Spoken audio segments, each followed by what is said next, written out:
Tonight on Connecticut's news station, calls for peace ring out at a vigil organized by people of different faiths.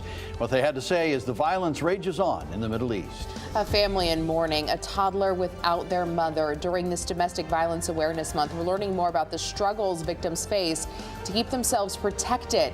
One family shares their story. And as the Bridgeport ballot battle continues to play out in court, the city's mayor took the stand for the very first time. We'll hear what he had to say about allegations of voter fraud. Now at 10, this is Fox 61, Connecticut's news station. As the violence in Israel rages on, calls for peace are coming from right here at home. And that's where we begin tonight. Thanks for joining us for the Fox 61 News at 10. I'm Brent Harden. And I'm Sarah Sanchez. A vigil was held in Norwich today. People of all different faiths and backgrounds came together with a unified message to end the bloodshed in the Middle East. Fox 61's Gabby Molina joins us live from Norwich City Hall tonight with more on what people had to say there. Gabby, what happened? Well, Brent and Sarah, the courtyard in front of Norwich City Hall is in the shape of a circle. And today, people of all different backgrounds gathered around it so that they could see each other while they took some time to share what's been on their minds during this time of conflict.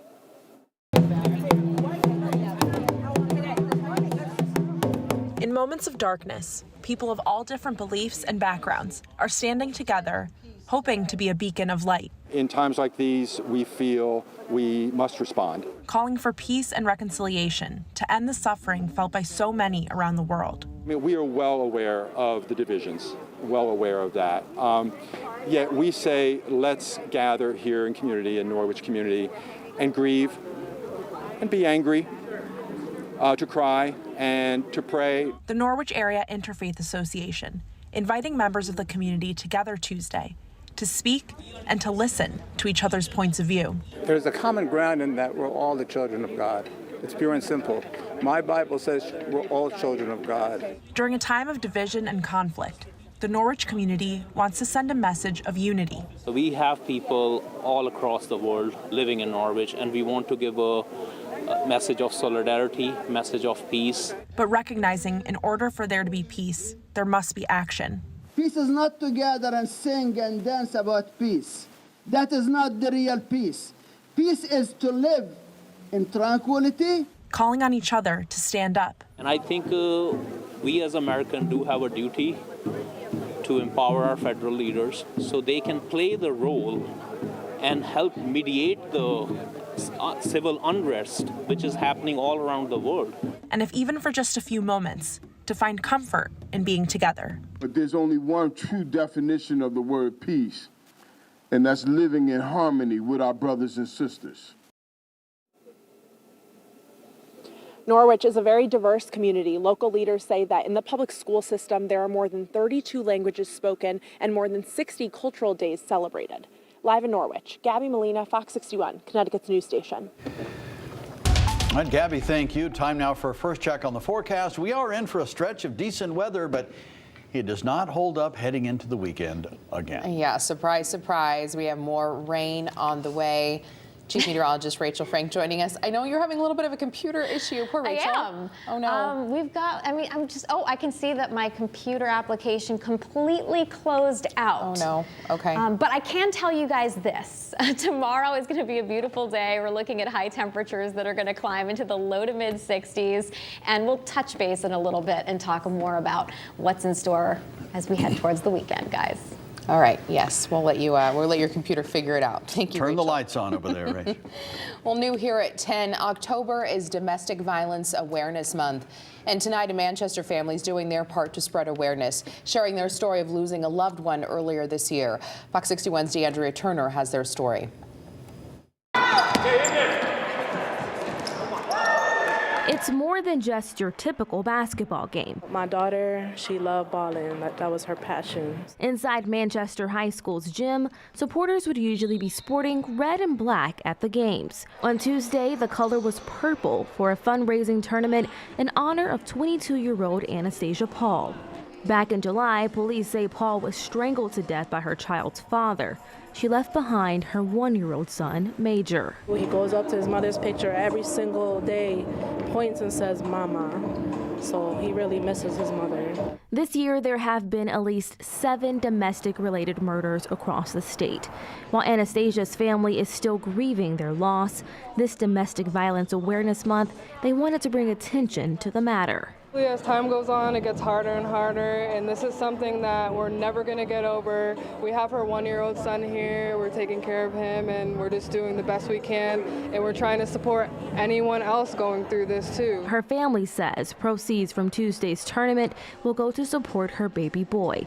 The Connecticut Coalition Against Domestic Violence was also on hand, reaching out to offer a lifeline for those who may need it. So we want people to know that there are services out there, that they don't have to live in fear, that love shouldn't hurt. Anastasia's family says while they can't bring her back, they can make sure her son has a good life. I think the focus now is on her son and what we can do in order to make his life the best that it possibly can be and make sure that this instance doesn't define his entire life. And people showed up, doing it for AP and Major. It just shows how much people loved my daughter. She was had a good spirit. She lit up the room. Everyone loved her. In Manchester, DeAndrea Turner, Fox 61, Connecticut's news station. DeAndrea, thank you. A woman is expected to be okay after jumping out of a second-floor window to escape a fire at a home in Enfield. It happened around 3 p.m. at a 3-story home on Enfield Street. Police say the woman appeared to only suffer minor cuts, but she was taken to the hospital. Everyone else inside the home made it out safely.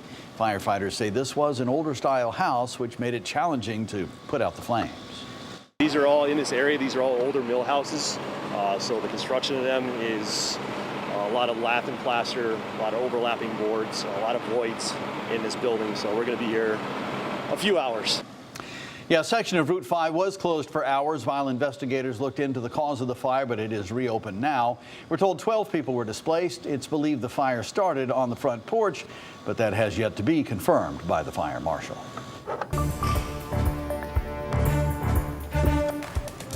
The civil case over the Bridgeport mayoral primary resumed in court today, and Bridgeport's mayor, Joe Ganim, testified under oath. The mayor was questioned about his knowledge on the ballot box scandal. His political opponent believes this should invalidate the results of the mayoral primary. Fox 61's Jay Garcia has a recap of today's hearing from Bridgeport. As the case may be, that the evidence you shall give concerning this case shall be the truth, the whole truth, and nothing but the truth. So help you God, or upon penalty of perjury. I do. The Bridgeport ballot battle wages on, with Bridgeport Mayor Joe Ganim taking the stand Tuesday. The incumbent mayor, grilled by his opponent's attorneys, being questioned about a similar case in 2019. Then mayoral candidate Marilyn Moore filed a lawsuit against Ganim to get the results of the primary overturned after allegations of election fraud. That lawsuit was unsuccessful. And in the 2019 case, you actually filed a defense in that case through a lawyer, right? Honestly, I don't recall. Ganim briefly reprimanded by Judge William Clark when he tried to ask a question. They ask questions. You answer. That's it. Go ahead. Mayor Ganim continued to distance himself from Wanda Jeter Pataki. I got your back, Mayor. The woman seen on video making multiple trips to the ballot boxes in the city. Ganim claimed she was a campaign volunteer. Have you ever talked with her about absentee ballots? No. Attorneys for primary candidate John Gomes claimed the city's rental rebate program was used as a way to target absentee ballot voters, and that Jeter Pataki had the list. Do you think of a reason why Wanda Jeter Pataki, for her job duties, would be given a list of people inquiring in and applying for the rental rebate program? And that she's the greeter, as you say, she would have to take a role of responsibility over people coming into the building. Also taking the stand today, the campaign manager for John Gomes, who testified about the number of absentee ballots received compared to the number of people seen at drop boxes across the city. You subtract people coming up to the ballot box and doing individual, then you subtract that number. So then as you continue to subtract, you get around 900 that, how do they get to the town clerk? Attorneys reacting to Tuesday's hearing as the civil case gets closer to wrapping up. The evidence came out that I wanted to get out. A lot of strutting, it's a lot of fretting, and it's all signifying nothing so far. Court proceedings are expected to resume on Thursday. In Bridgeport, Jake Garcia, Fox 61, Connecticut's news station. All right, thank you, Jake. So Rachel's been over in the Weather Center. She replaced her hard drive. She's written a bunch of new code, basically reworked her entire IT system, so now it's working. We love a girl in STEM. Yeah, here's Chief Meteorologist Rachel Frank. Hi, Rachel. Hi, yeah, this time the dark behind me is actually Hartford instead of the color of failure.